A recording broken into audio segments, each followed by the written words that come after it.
And I remember there was like this toast that you and Ja Rule had with a bunch of the people around. So embarrassing. Living like movie stars, partying like rock stars, and fucking like porn stars. I think those are the kind of things when you're 24 and you're having a lot of tequila. It sounds like a good idea. Now that I'm 32, looking back on it, I'm like, oh God. Like the poor people in the background, like looking at us, like, what is wrong with this guy? I'm sure Ja Rule's wife's looking at this, shaking her head also. I'm shaking my head now. So. It's not my brightest. Right. And some of these packages that you were selling were up to like $250,000, where you had like a private yacht with a chef. You know, there's other packages where you'd have private homes. Yeah.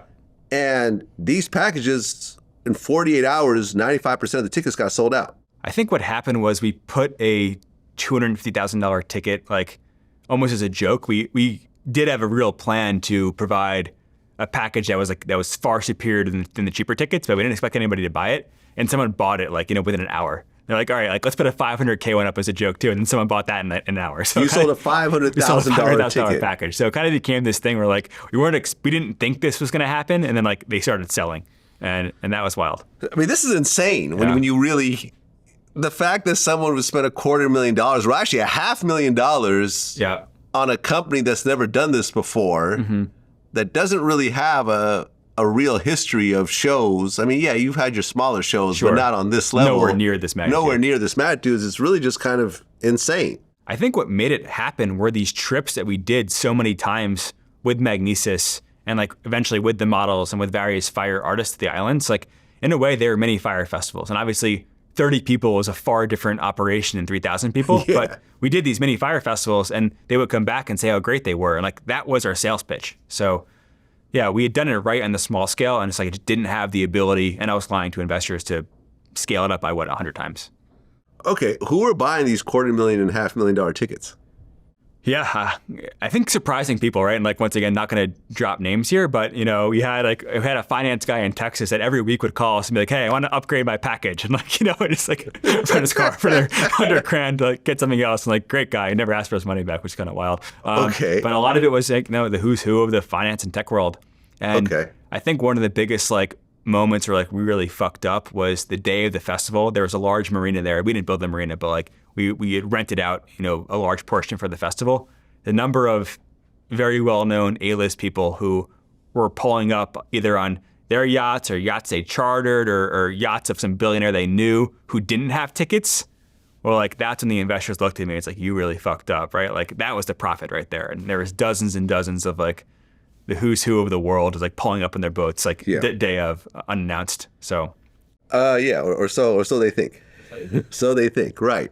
Because originally, wasn't there supposed to be a cruise ship that you would just kind of park next to the island and everyone would kind of live in the cruise ship? So we talked about cruise ships for months. Obviously, that would have probably solved our problems. Right. I thought it was too cheesy. I wanted to make it as high end as possible. We ultimately ended up booking a cruise ship for our festival staff. I think just showing how stupid I was. All right, we think we have the housing figured out for all the guests. Now it's Billy, we have 800 people. Where the fuck are they going to live? All right, get a cruise ship now. So we got a cruise ship for our staff, and that actually worked out. So that probably would have worked if we had done that for the guests too. Right, and you guys were going to use tents. Yes. But I remember one of the guys that was helping with logistics, in the documentary on Netflix, he said that him and his wife tried to stay in one of these tents, and it was just unbearable. Mosquitoes, it was way too hot. These tents were not going to really work. The tents didn't work out well. Yeah. Not for lack of effort. Listen, it wasn't right, but I spent literally $1 million on tents. I spent, I think, $980,000 on Amazon on a credit card buying mattresses for the tents. So, just the intentions were, as stupid as they were, the intentions were correct in this area of it. But obviously, if I had the ability to zoom out for 24 hours, it would have seemed ridiculous. So. Well, I remember, because me and Ja Rule, we go back 20 years. Okay. And I remember he called me one day leading up to this, yo, got this huge concert we're throwing. If you can get to Miami, we'll fly you private out to the island. It's going to be dope. I said, oh, shit, okay, cool. I didn't know you were, that's amazing. Did you come or no? Well, the week leading up to this, because I'm living in L.A. at the time, I'm calling Ja Rule, and I'm like, yo, where is this thing still on? Where should I go? What's going on? And he's not returning my calls. Oh, so I'm like, all right, well, I'm not going to just fly to Miami and just wait for him to hit me back. So I'm like, all right, well, at the time, I'm like, oh, he stood me up. No diddy. Okay, I had no idea you had a first-hand account. Crazy. Yeah. But, in retrospect, I'm glad that, he stood you up. That he did stand me up, right. But yeah, no, he literally invited me, to this thing. And I'm sure he did, yeah. And suddenly went ghost. Yeah. So now we're leading up to the actual festival itself. And Ja Rule stopped returning her phone calls also, right? No, he had a concert the night before. I want to say in Chicago. I could be wrong there. I think he had some kind of like small show in Chicago, and his plan was to fly in the day of. And that night before was when all hell broke loose. So yeah, he missed it by 12 hours or whatever it was. So he never showed up. He never showed up. Okay. Because you had all these houses, you sent all the residents on a trip. Yeah.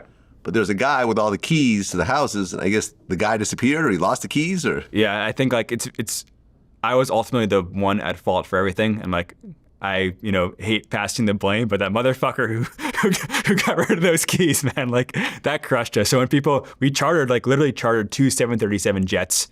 We set up a Fyre terminal in the Miami International Airport, and we were flying guests, to the island every hour on these planes. When the guests would arrive, we would try to separate them. All right. Like general admission, go to the tents. If you're going to a boat or go here. If you're going to a house, go to this line. And this wasn't like, latchless key fobs here. There's like a box of physical keys in a cardboard box. And I think after the heat ratcheted up, the guy who was in charge of those keys just like disappeared with the keys in the spreadsheet. And that was a tough moment. Right. Because there was like 800 people that were working on this, and most of them were residents of the island? Yes. Yeah. And then a storm hits the island the night before that essentially destroys the tents. A storm came in the night before. Like you couldn't have scripted this in like a horror movie any worse.